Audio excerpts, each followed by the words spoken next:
What's going on, everyone? And welcome back, guys. We are here for that good old Daredevil Born Again. This is episode 3. Don't have a title for you, but it's definitely going down. Want to let you know that me and my guest are going to spoil this episode up, down, left, right, in, and out. As if you've already seen it, that is your warning. I'm talking about my guest, Mr. Lamont Tyson with Get a Life Gains. How are you doing, sir? How are you doing? Hanging tough, my brother. Happy day to watch and talk Daredevil. Marvel's starting to rev up. They are. They are. Guys, subscribe to Lamont's channel. Subscribe to my channel. Subscribe to Lamont's channel. We both will really, really appreciate it. Lamont, let's get into this right here, man. Wow. White Tiger is no more. He got popped in the back of the head, man, while he was walking down these New York streets.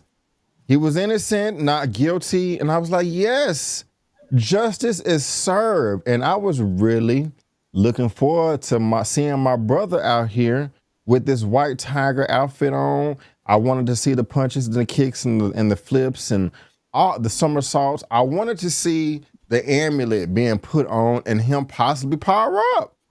I don't know nothing about I don't know nothing about White Tiger, man, but I was ready to get to know him, man. But he's not here anymore. Overall, it was a great episode. We had 2 strong episodes with episodes 1 and 2, and now we have episode 3. And even though there was no Daredevil Matt Murdock in the costume, you know, they showed the little horn that broke off from episode 1. It was still pretty good, man. What was your thoughts going into this, or your general impressions of the episode, and you know, also that shocking ending, or were you not shocked? Let me know. Let me know. I enjoyed it. I was not shocked. I almost want to say I saw it coming, but I enjoyed going on a thrill ride for it to happen. And I'll give you what I think is a Lamont Theory spoiler later. But for now, I enjoyed the episode. It's so far better than She-Hulk. And Kingpin is getting dastardly. And Matt Murdock had to go into his bag of tricks. And boy, he's got a deep bag. That tool belt of his better than Batman's utility belt, because he got that man off free. Yeah. But we saw what happened in the end, but enjoy the episode. That's what's up, man. I'm glad to hear it. You guys let us know in that comment section if you had a good one too. And you know, you said that you were shocked. You possibly should have known that something was going to happen to him. I mean, the cops are not going to let this man get off. We saw in court one of the police officers that had the Punisher tattoo, which kind of popped up at the very end of this episode. Like, hey, you know, we can't let Nikki Torres testify. You know, we got to take him out. You know, what Officer Powers asked. So it should have been obvious that they weren't just going to let him off, that they was going to pop him. A question, though, is who actually did it, or who was responsible? That's what I want to know. But even before that, like at the very beginning of the episode, man, where he was still in the jail cell, he was talking about him and his other Bariquas and the singing frog, and how annoying that sounds to tourists, but you know, to his people, it's one of the most beautiful sounds in the world. We heard that sound during the credits at the end of this episode. And, you know, usually when there's somewhat of a deep dive into someone's personal life and or culture, you know, that's a sign that they're going to not make it out too much longer. You know, so like you said, that was, I guess, not too surprising. Are you familiar with the White Tiger and all the abilities and powers and all that stuff, or are you like myself and not too familiar? Slightly familiar. The amulet gives him a little bit of ability, a little stronger than Daredevil, better agility, that type thing. And it's passed down from a lineage of individuals that wear the amulet and carry the mantle, which is kind of what I was going to say at the end. There's a great chance that he might not be dead. He was wearing the amulet when he got shot. And if it's the right way and the right season and the right people can get there, there's a chance that he might could survive. But we'll see what happens. We'll see what happens. I definitely wanted to see him in action with Daredevil. And to B. Avery's point about who was that wearing the Punisher outfit, unless they were just serving this up on a silver platter, I gotta think that it was the guy in the courtroom that had the Punisher tattooed on his neck. That's who I gotta think it is. And for all we know, that could be Adam that is sleeping with Vanessa. Hmm. Speaking about Vanessa, let's talk about them real quick, man. They in therapy right now, and they're not happy.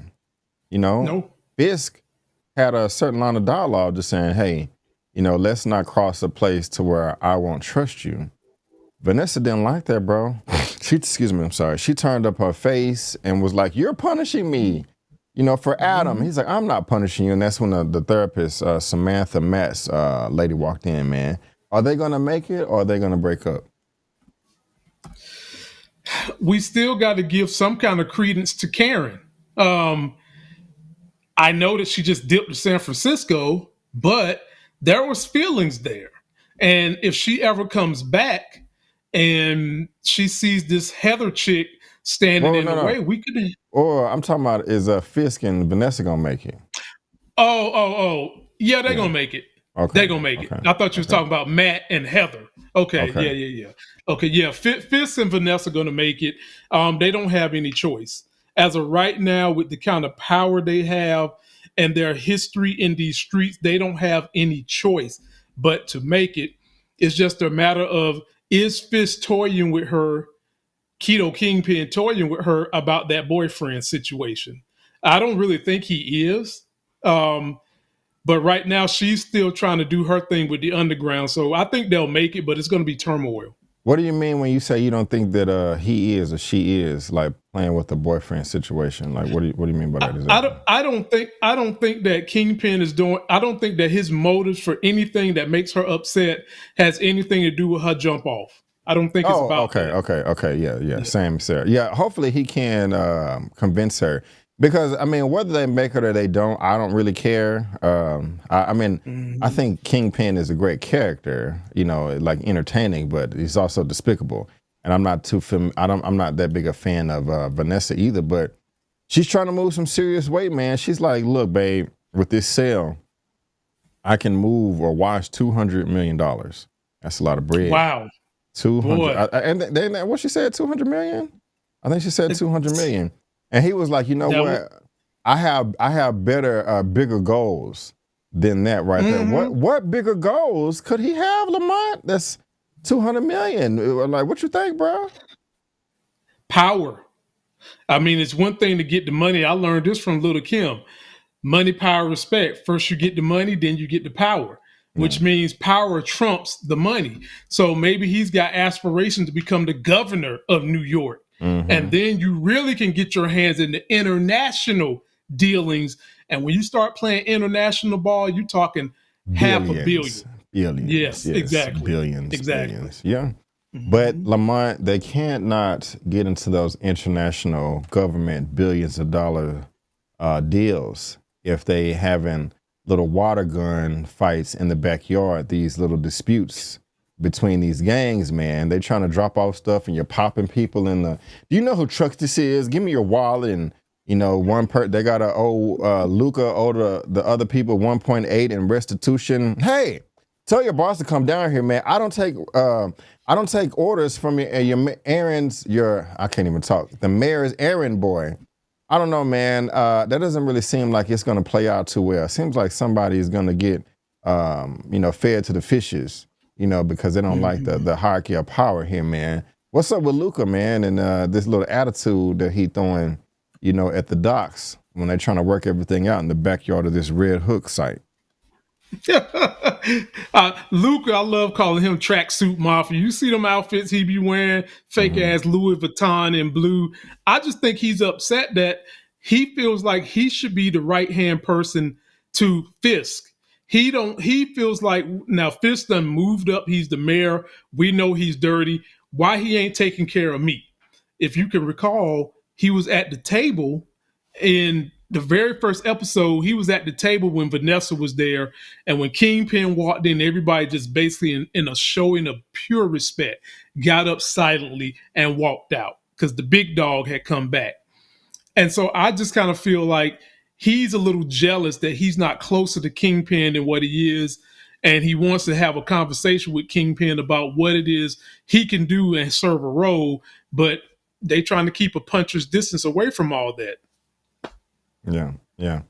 Y'all let us know what y'all think about that too. I just keep on thinking about the trade, with the Dallas Mavericks and Luca. And that's just what keeps popping up in my head, man. But Luca's a firecracker, man. I don't know if he's gonna make it out of there, too much longer with this attitude, But we're gonna see. I'm pretty sure he's gonna try to make some type of power play later on in the season, and it may or may not work out for him. I don't know. You guys, let us know your predictions, your thoughts. Somebody that I don't want to make it out of there either is Officer Powell, with his line. Right. Exactly. Oh my God. And the way he tried to confront Matt in the bathroom, like, oh, so you're the lawyer that can fight, and tried to stand up in front of him and buck at him, I mean, like, he up there testifying, yes, I got 2 integrity medals and the community service and the badge of honor and the stick up my butt and blah, blah, blah, blah. Man, go to hell. I mean, for you just to lie, just straight up just lie on the stand talking about we flashed our badges and he just beat us up and pushed my partner in front of the train. It's just like, oh man, like what's up with Howard, man? Why is he so evil? Because he's a dirty cop, man. Dirty cops are just dirty cops. They think that they can flip-flop back and forth, and Powell's getting on my nerves, man. He was up there giving his best Oscar acting rendition. I ain't seen a better acting job since Training Day with Denzel Washington. He was up there just lying through his damn teeth. And when he was in the bathroom with Matt, I was thinking to myself, I know he ain't about to start nothing right then and there, but he didn't. And Matt kind of, told him it is going to be what it is. And when he was on that stand, I was just thinking to myself, how many of these policemen are in cahoots with him? Mm-hmm. And where exactly is his racist pennant tattoo at? The Punisher thing, because that's what that is on this show. Instead of making it a swastika, it's a Punisher symbol. And we do know, B. Avery, that the real Punisher does not like people ripping off his symbol because he doesn't stand for any of that type of stuff. And I hope that Powell gets got by the Punisher. So was that not the Punisher at the end that took out Hector? Absolutely not. The person at the very end of this show probably was the guy that was in the police stand whispering to somebody else, and we saw on his neck the Punisher sign.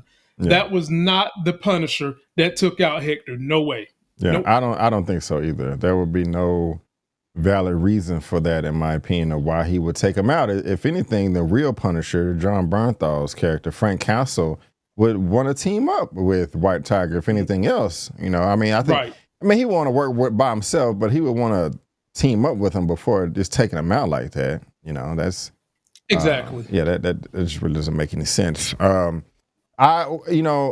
else that had me on the edge, man, as I was nervous about Nikki Torres actually making it to the courthouse alive. I was kind of biting my nails, at the edge of my seat, like, man, is he really going to get there? Now, it was separate days, but Howard was moving. He's the one that pulled over that van with Cherry and get out the car. My thing is this, Lamar, why did Cherry even, I mean, I understand he stopped, but what was his reason for having to open up the door? Like, does he have to? Because, I mean, he's not a cop. He's an attorney as well. So I think I just answered my question there, because at first I was thinking he was a cop, and I was like, one cop don't have to listen to the other, but he's an attorney, so I guess he had to. What do you think? I don't know. What do you think about that? Because I was a little flabbergasted right there.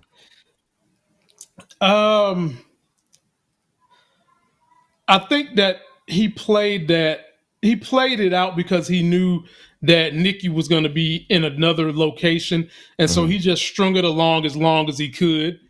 Before he could get on the horn and warn anybody that Nikki is probably getting close to that courtroom. But when Nikki got there, B. Avery, I knew in my heart he wasn't gonna testify properly. I knew it. I knew it. Shout out to the writer of this show, Jill Blankenship. You did a great job. But I knew he was not gonna testify. Knew it. Why'd you know? How'd you know? Because because he was a barrier that needed to be overcome. And when they layered the barrier of him getting there and we overcame that, that just wasn't enough barriers for Matt to go through.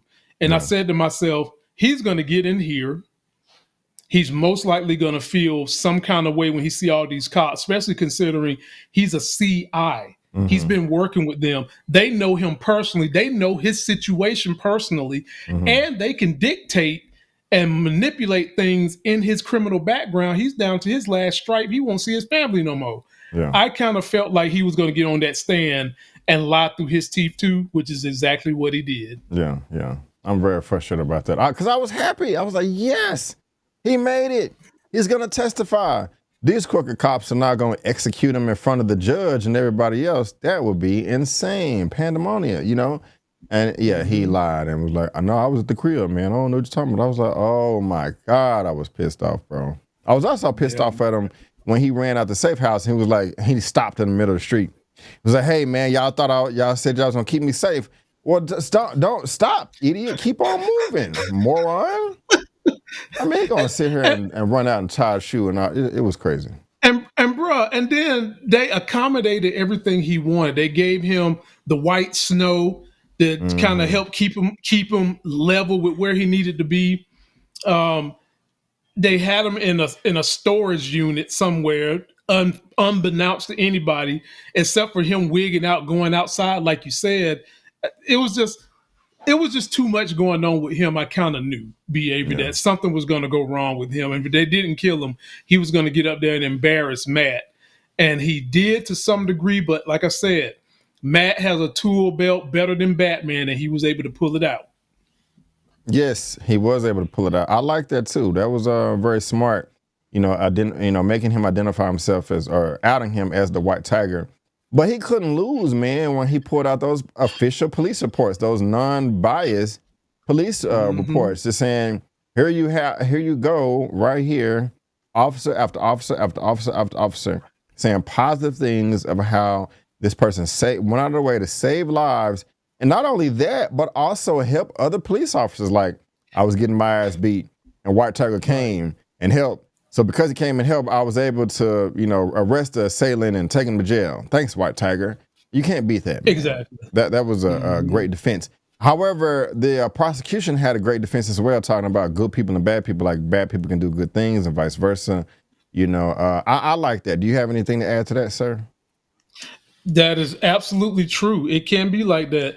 Good people can do some bad things sometimes, and bad people can do some good things sometimes. It really comes down to the overall totality of the person and what they've been doing over the course of time to make a determination if you're good or if you're bad. And then you have to put this on it too. It's subject to who is saying it. It's very subjective to that individual. The lawyer, the prosecution was getting on my nerves. He really was. I know it's his job to bring that up. I know he has to do that. But for crying out loud, dude, the prosecution knew goodness well that guy was innocent. He knew it. And for him to catch an attitude that Matt went nuclear and said he was a White Tiger, it made me think that sooner or later that same prosecutor is probably going to try to come at the Matt and find out that Matt is Daredevil and try to prosecute him. Okay. I never thought about that. I'm kind of thinking we would never see that lawyer again, the prosecution again, but I don't know. Excuse me, maybe he has a secret identity as well underneath. I'm teasing. Was Matt wrong for not asking Hector before he outed him? Because he was like, you could have asked me. Was he wrong for that? I don't think Matt planned on doing that. I think that was just kind of like Matt was by the skin of his teeth on the seat of his pants, just came up with that kind of on the fly. I mean, sure, he could have whispered it to him and asked him. But if Hector said no, what was Matt going to do? Yeah. But what was Matt going to do? He was still going to have to get up there and do it regardless. So I don't think in this situation he was wrong to do it. And it wound up working out in Hector's way until the very end. Okay. Well, Heather. Did Oh, go ahead. before did you like the line that Matt said about the mask doesn't make the man? In essence, the man makes the mask, basically saying that whether Hector is wearing a mask or not, he's always trying to help others, Yeah. protect his community, like Yeah. your neighborhood Spider-Man. Yeah. Perfect. I love it. And now that I think about it, it would have been nice to see Spider-Man, Hector, and Daredevil together, but I don't think that's going to happen. Yeah. But actually, your theory, Hector's not dead. He can still be alive. He could be resurrected. I like that. I called her Samantha earlier, but that's not her name. Her name is Heather, Matt's girlfriend. Heather, Dr. Heather. Dr. Heather.